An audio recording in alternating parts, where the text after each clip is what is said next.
Hello friends, இந்த வீடியோவில் நம்ம மொத்தமாக இந்த ட்ரேடிங் அக்கௌண்ட் எல்லாம் சேர்ந்தது trading profit loss balance sheet எல்லாம் சேர்த்து எப்படி ஒரு சம் போடலாங்கிறத கிளியராக பார்த்துக்கலாம். இந்த சம்மில் தான் நமக்கு முக்கியமான ஒரு விஷயம் தெரிய வரும். இவ்வளோ நேரம் நம்ம என்ன பண்ணியிருக்கோம்னா ட்ரேடிங் தனியாக போட்டோம், ப்ராஃபிட் லாஸ் தனியாக போட்டோம். ஸோ அட்ஜஸ்ட்மெண்ட்ஸை பற்றி நம்ம கிளியராக அந்தளவுக்கு இன்டெப்த்தாக பார்த்துருக்க மாட்டோம். ஒரு விஷயத்தை தெளிவாக சொல்லிவிட்டு இந்த சம்மை ஸ்டார்ட் பண்ணுறேன். இந்த அட்ஜஸ்ட்மெண்ட்ஸ் அப்படின்னு சொல்லி ஒரு சம்மில் வந்துருச்சுனாலே கம்பல்சரியாக அந்த அட்ஜஸ்ட்மெண்ட்ஸ் நம்மளோட ட்ரேடிங் ப்ராஃபிட் லாஸ் பேலன்ஸ் ஷீட்டில் 2 இடத்துல வந்தாகணும். 2 இடத்துல வந்து நம்ம ஆன்சர் கரெக்டாக இருந்தால் தான் நம்ம போட்ட சம் கரெக்டுன்னு அர்த்தம். இந்த 2 இடத்துல போடாமல் விட்டுட்டோம்னா எப்போவுமே நமக்கு வந்து ஆன்சர் கரெக்டாக வராது. ஸோ அட்ஜஸ்ட்மெண்ட்ஸாக இருந்தால் மட்டும் நம்மளோட இந்த ட்ரேடிங் ப்ராஃபிட் லாஸ் பேலன்ஸ் ஷீட்டில் ஏதாச்சும் 2 இடத்துல ஒன்று ட்ரேடிங் அண்ட் பேலன்ஸ் ஷீட்டாக இருக்கலாம், இல்லை profit and loss and balance ஷீட்டாக இருக்கலாம், இல்லை 2 தடவை ட்ரேடிங்லேயே வரலாம், இல்லை 2 தடவை ப்ராஃபிட் லாஸில் வரலாம், இல்லை 2 தடவை பேலன்ஸ் ஷீட்டில் வரலாம், எப்படி வேணாலும் இருக்கலாம். ஆனால் கண்டிப்பாக அட்ஜஸ்ட்மெண்ட்டாக இருந்துச்சுன்னா 2 தடவை வரணும். வழக்கம் போல் நம்ம சம்மை வச்சு எந்தெந்த இதை எங்கெங்கே வருங்கிறத மார்க் பண்ணிக்கிட்டே வருவோம். ஓகே, அதில் first opening stock. So trading debit. இது இங்கே வந்து கண்டிப்பாக இந்த இதுக்கு வந்து ப்ரீவியஸ் வீடியோ பார்த்துருந்தா தான் தெரியும். இப்போதைக்கு நான் கூட டக்குன்னு சொல்லிட்டே போயிடுவேன். பர்ச்சேஸ் வந்து trading debit, sales trading credit. அடுத்து பில்ஸ் ரிசீவபிள், அசட்டு, ரிட்டர்ன்ஸு. என்ன ரிட்டர்ன்ஸு? பர்ச்சேஸ் ரிட்டர்னா சேல்ஸ் ரிட்டர்னான்னு பார்க்கணும்.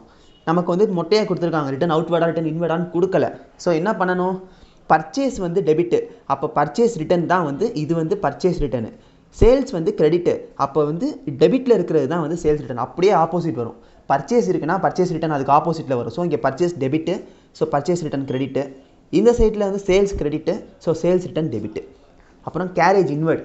கேரேஜ் இன்வேர்ட் வந்து trading debit. Debtors and creditor. Debtors and creditor வந்து டெப்டார்ஸ் அசட்டு, கிரெடிட்டார்ஸ் வந்து லைபிலிட்டி. கேரேஜ் அவுட்வேர்டு P&L அக்கௌண்ட்டில் டெபிட்டு. ஏன்னா கேரேஜ் இன்வேர்டுங்கிறது நம்ம ஒரு பொருளை பர்ச்சேஸ் பண்ணுறப்ப ஏற்படுற கூலி தான் கேரேஜ் இன்வேர்டு. அதனால அது வந்து நமக்கு மேனுஃபேக்சரிங்குள்ளே சேருது. ஆனால் கேரேஜ் அவுட்வேர்ட்னா ஒரு பொருளை விற்க போகிறதுக்கான செலவு. பொருளை விற்கிறதுங்கிறது மேனுஃபேக்சரிங்குள்ளே வராது. அதனால அது ப்ராஃபிட் அண்ட் லாஸ் அக்கௌண்ட்டில் வருது. டிஸ்கவுண்ட்டு. டிஸ்கவுண்ட்டில் டெபிட்னா டிஸ்கவுண்ட் அலவுடு, ஆட்டோமேட்டிக்காக டெபிட் சைடில் வந்துடும். இங்கிட்ட டிஸ்கவுண்ட்டில் கிரெடிட்னா டிஸ்கவுண்ட் ரிசீவ்டு, அது கிரெடிட் சைடில் வந்துடும். சேலரிஸ் அண்ட் வேஜஸ் வழக்கம் போல் profit and loss debit. Insurance profit and loss debit. Rent profit and loss debit. இப்போ எல்லாருக்கும் டவுட் வந்திருக்கும், வேஜஸ் அண்ட் சேலரி. இங்கே சேலரி அண்ட் வேஜஸ்ன்னு பார்த்தோம், இங்கே வேஜஸ் அண்ட் சேலரின்னு பார்க்குறோம். இது ரெண்டுக்கும் உங்களுக்கு கண்டிப்பாக டவுட் வந்திருக்கும், எது எங்கே வரும்னு. கண்டிப்பாக எனக்கும் டவுட் இருந்துச்சு. சேலரிஸ் அண்ட் வேஜஸ்னால் ஃபஸ்ட்டு வேர்டு என்னது? சேலரி. சேலரி எங்கே வரும்? ப்ராஃபிட் அண்ட் லாஸில் வரும். அதனால சேலரிஸ் அண்ட் வேஜஸ்ங்கிறது மொத்தமாக ப்ராஃபிட் லாஸ் அக்கௌண்ட்டில் வந்துடுது. அடுத்தது என்னது? Wages and salary. இப்போது வேஜஸ் அண்ட் சேலரினா வேஜஸ் இருக்கிற வேஜஸ் நார்மலாக எங்கே வரும்? ட்ரேடிங் அக்கௌண்ட்டில் வரும். அதனால இந்த மொத்த வேஜஸ் அண்ட் சேலரி வந்து ட்ரேடிங் அக்கௌண்ட்டில் வந்துடும். அடுத்து bad debts profit loss account. Furniture asset. கேபிட்டல்னு அவங்களே சொல்லிட்டாங்க, ஸோ லைபிலிட்டி. ட்ராயிங்கிறது இதுலேருந்து நம்ம மைனஸ் பண்ணணும். லூஸ் டூல்ஸ் அப்படின்னா ஒரு பொருள் நமக்கு என்னவாக இருக்க முடியும்? அசட்டாக தான் இருக்க முடியும், asset. Printing and stationery profit and லாஸில் debit. Advertising profit and loss debit. Cash in hand asset, cash at bank asset, petty cash அசட்டு, மிஷினரி அசட்டு. கமிஷனில் 2 இருக்குது. டெபிட்டில் இருந்தால் அது கமிஷன் பெய்டு எக்ஸ்பென்ஸு, அண்ட் கிரெடிட்டில் இருந்தால் commission received, it is an income. So profit and லாஸில் கிரெடிட் சைடு வரும். இது நார்மலாக நம்ம போடக்கூடிய ஐட்டம்ஸ். இதில் அட்ஜஸ்ட்மெண்ட்ஸ் என்னென்ன பண்ண போகிறோம்? ஃபஸ்ட்டு ஃபினிஷ்டு குட்ஸில் க்ளோசிங் ஸ்டாக்கு. காஸ்ட் 2 கொடுத்துருக்காங்க, நம்ம ஏற்கனவே ஃபஸ்ட்டு வீடியோவில் பார்த்தோம். Cost price 4,20,000 and market price 4 lakh. இது ரெண்டில் எதை எடுக்கணும்னு சொல்லி பார்த்தோம்? விச் எவர் இஸ் லெஸ்ன்னு பார்த்தோம். ஸோ 4 lakh தான் லெஸ்ஸு, இதை தான் எடுக்கணும். அடுத்து டெப்ரிஷியேஷன் வந்து ஃபர்னிச்சருக்கு 10%, மிஷினரிக்கு 20% போட்டுடலாம். Rent was paid in advance. So அட்வான்ஸாக பே பண்ணியிருக்கோம். அப்போ இந்த தடவை நம்ம பே பண்ண தேவையில்லை, அதனால் மைனஸ் பண்ணுறோம். Salaries and wages due but not paid. நம்ம கட்ட வேண்டியது இருக்குது, இனிமேல் தான் கட்ட வேண்டியதே இருக்குது, ஸோ ஆடு. ப்ரொவிஷன் நியூ ப்ரொவிஷனால் ஆடு. கமிஷன் ரிசீவபிள், நமக்கு ஒரு கமிஷன் வர வேண்டியது இருக்குது. எப்படி சேலரி பே பண்ண வேண்டியது இருக்குங்கிறத ஆட் பண்ணுறோமோ அதே மாதிரி வர வேண்டிய ஒரு கமிஷனை திரும்பவும் ஆட் பண்ணுறோம். இப்போ எழுதியாச்சு, சம்முக்கு போகலாம். First trading account. அதில் வழக்கம் போல் ஓப்பனிங் ஸ்டாக் 2 லட்சம். அப்புறம் பர்ச்சேஸ் 22 லட்சம். அதிலேருந்து ரிட்டர்ன்ஸ் வந்து நமக்கு என்ன சொல்லியிருந்தேன்? கிரெடிட்டில் வரும்னு சொல்லியிருந்தேன், 50,000. அதை நம்ம மைனஸ் பண்ணிட்டோம். அடுத்து கேரேஜ் இன்வெர்ட் 50,000 போட்டாச்சு. வேஜஸ் அண்ட் சேலரி ஒரு 80,000 போட்டாச்சு. கிரெடிட்டில் பார்த்தீங்கன்னா 35 lakh, அதில் சேல்ஸ் ரிட்டர்ன் மைனஸ் பண்ணியாச்சு. க்ளோசிங் ஸ்டாக் வந்து விச் எவர் இஸ் லெஸ் எடுக்கணும்னு பார்த்தோம். 4,20,000 4 lakhன்னு சொல்லி 4 lakhன்னு பார்த்தோம், அதை போட்டாச்சு. டோட்டல் பேலன்சிங் ஃபிகர் பண்ணோன்னா நமக்கு கிராஸ் ப்ராஃபிட் கிடச்சிரும். நெக்ஸ்ட்டு அட்மினிஸ்ட்ரேட்டிவ் எக்ஸ்பென்சஸில் வந்து சேலரிஸ் அண்ட் வேஜஸ் வந்து 2,20,000, அதில் நம்ம கட்ட வேண்டிய அவுட்ஸ்டாண்டிங் ஒரு 30,000, 2,50,000. டெப்ரிசியேஷன் கால்குலேட் பண்ணியிருக்காங்க, மிஷினரி கால்குலேட் பண்ணியிருக்காங்க. டெப்ரிசியேஷன்லாம் நார்மலாக அசெட் வேல்யூ இருக்கும், அசெட் வேல்யூவில் கொடுத்த ரேட்டை மல்டிப்ளை பண்ணால் வந்துடும். அதனால தான் நான் தனியாக ஒரு தடவை சொல்லலை. அப்புறம் இன்சூரன்ஸ் கொடுத்துருக்காங்க. ரெண்ட் 60,000, அதில் முன்னாடியே பே பண்ணது ஒரு 5,000 மைனஸ் பண்ணியாச்சு. பிரிண்டிங் அண்ட் ஸ்டேஷனரி போட்டாச்சு, அட்வர்டைசிங் போட்டாச்சு, அவுட்புட்ஸ் போட்டாச்சு, டிஸ்கவுண்ட் போட்டாச்சு, பேட் டெப்ஸ் போட்டாச்சு. ப்ரொவிஷனை தனியாக போட்டிருக்காங்க, கால்குலேஷன் சொல்லித்தரேன். கமிஷன் பெய்டு போட்டாச்சு. இப்போது பேட் டெப்ஸ்க்கு பார்த்தீங்கன்னா நமக்கு பேட் டெப்ஸ் எவ்வளோ இருக்குது? 10,000 இருக்குது. New bad debts new provision எவ்வளோ க்ரியேட் பண்ண சொல்கிறாங்க? 5% ஆன் டெப்டார்ஸ்ன்னு சொல்கிறாங்க. டெப்டார்ஸ் எவ்வளோ நமக்கு கொஸ்டினில் கொடுத்துருப்பாங்க. டெப்டார்ஸ் எவ்வளோன்னு கொடுத்துருக்காங்க பார்த்தீங்களா? 2 lakh. அந்த 2 lakhக்கு 5%, இது ஒரு 10,000.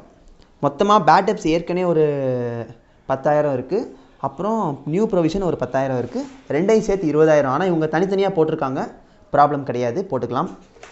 அடுத்து கிராஸ் ப்ராஃபிட் எங்கே கொண்டு வந்திருக்கோம்? டிஸ்கவுண்ட் ரிசீவ்டு போட்டாச்சு, கமிஷன் ரிசீவ்டு போட்டாச்சு. அதில் வர வேண்டிய ஒரு கமிஷன் திரும்ப அதை ஆட் பண்ணியாச்சு, 35,000. ப்ராஃபிட் அண்ட் லாஸ் இது பேலன்சிங் ஃபிகர் போட்டோன்னா நமக்கு நெட் ப்ராஃபிட் கிடச்சிரும். லாஸ்ட்டு இப்போ நமக்கு இதில் என்ன பண்ண போகிறோம்னா, இது வரைக்கும் 2 இடத்துல வந்த ஐட்டம்ஸை ஃபுல்லாக நம்ம டிக் போட போகிறோம். அப்போ தான் நமக்கு வந்து இன்னும் போட வேண்டியது என்னென்னங்கிறது தெரியும். க்ளோசிங் ஸ்டாக்கு ஒரு இடத்துக்கு தான் போட்டிருக்கோம், ட்ரேடிங்கில் மட்டும் தான் போட்டிருக்கோம். ஸோ இன்னொரு இடத்துல வர வேண்டியது இருக்குது. ஃபர்னிச்சர் டெப்ரிசியேஷன் ஒரு இடத்துல தான் போட்டிருக்கோம். ரெண்ட் பெய்ட் இன் அட்வான்ஸ் ஒரு இடத்துல தான் போட்டிருக்கோம். சேலரி அண்ட் வேஜஸ் அவுட்ஸ்டாண்டிங் ஒரு இடத்துல தான் போட்டிருக்கோம். ப்ரொவிஷன் ஒரு இடத்துல தான் போட்டிருக்கோம். கமிஷன் ரிசீவபிள் ஒரு இடத்துல தான் போட்டிருக்கோம். ஸோ கொஸ்டினில் கொடுக்கப்பட்ட 6 ஐட்டம்ஸ்க்குமே இன்னும் பேலன்ஸ் ஷீட்டில் ஒரு தடவை அட்ஜஸ்ட்மெண்ட் கொடுத்தா தான் நம்ம ஆன்சர் கரெக்டாக வரும். ஸோ வழக்கம் போல் ஆரம்பிக்கலாம். ஃபஸ்ட்டு கேபிட்டல் நமக்கு வந்து இனிஷியலாக வந்து 5 lakh.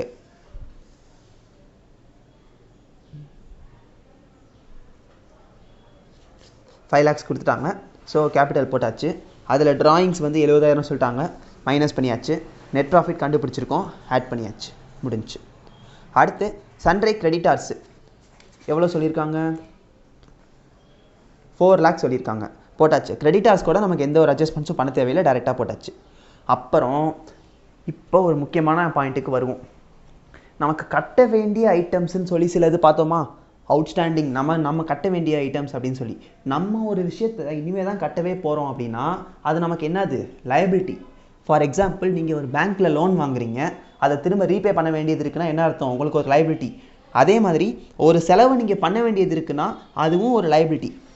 அதனால தான் கட்ட வேண்டிய சேலரி அண்ட் வேஜஸ்ங்கிறது நமக்கு அவுட்ஸ்டாண்டிங், அதையும் நம்ம லைபிலிட்டியில் காமிக்கிறோம். ஏன்னா நம்ம இனிமேல் தான் அதை கட்டி ஆகணும், நம்மளோட லைபிள் அது, நம்ம லைபிள். இதோட லைபிலிட்டி சைடு முடிஞ்சிருச்சு. நெக்ஸ்ட்டு அசெட்ஸில் பார்த்தீங்கன்னா ஃபிக்ஸட் அசெட்ஸில் 4 லட்சம், அதில் டெப்ரிசியேஷன் போட்டாச்சு. ஸோ ரெண்டாவது அட்ஜஸ்ட்மெண்ட்டை முடிச்சு விட்டோம். மிஷினரி அதோட டெப்ரிசியேஷனை போட்டாச்சு, லூஸ் டூல்ஸ் போட்டாச்சு.